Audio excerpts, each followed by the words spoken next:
Goa inquisition అనే పేరు చెప్పగానే వెన్నులో వణుకు పుట్టించే ఒక బహిరంగ శిక్ష పేరు కూడా చరిత్రలో మనకు వినిపిస్తూ ఉంటుంది. దాని పేరే ఆటో డా ఫే. ఆటో డా ఫే ఇది పోర్చుగీస్ భాషకు సంబంధించిన పదం. దీంట్లో జరిగేది ఏంటంటే ఇది ఇంక్విజిషన్ యొక్క అత్యంత భయంకరమైన రూపం. మతద్రోహులుగా ముద్ర వేయబడిన వారిని బహిరంగంగా సజీవ దహనం చేసే ప్రక్రియ.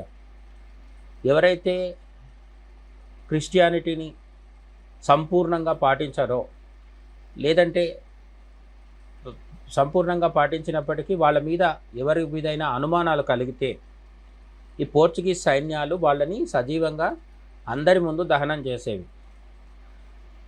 ఈ మతపరమైన వేధింపులు భరించలేక వేలాది మంది గోవా ప్రజలు, ముఖ్యంగా గౌడ సారస్వత బ్రాహ్మణులని, గోవాలో ఉండే వాళ్ళని గౌడ సారస్వత బ్రాహ్మణులు అంటారు. ఈరోజు వాళ్ళందరూ మనకు కర్ణాటక, మహారాష్ట్ర ప్రాంతంలో కనిపిస్తుంటారు. ఎందుకంటే పోర్చుగీస్ వారి నరకయాతనలు భరించలేక కర్ణాటక, మహారాష్ట్రకి వలస వచ్చారు. గోవాను ఆనుకొని ఉండే రాష్ట్రాలు కాబట్టి తట్టా బుట్ట పట్టుకొని అక్కడికి వలస రావాల్సిన పరిస్థితి ఏర్పడింది అన్నమాట.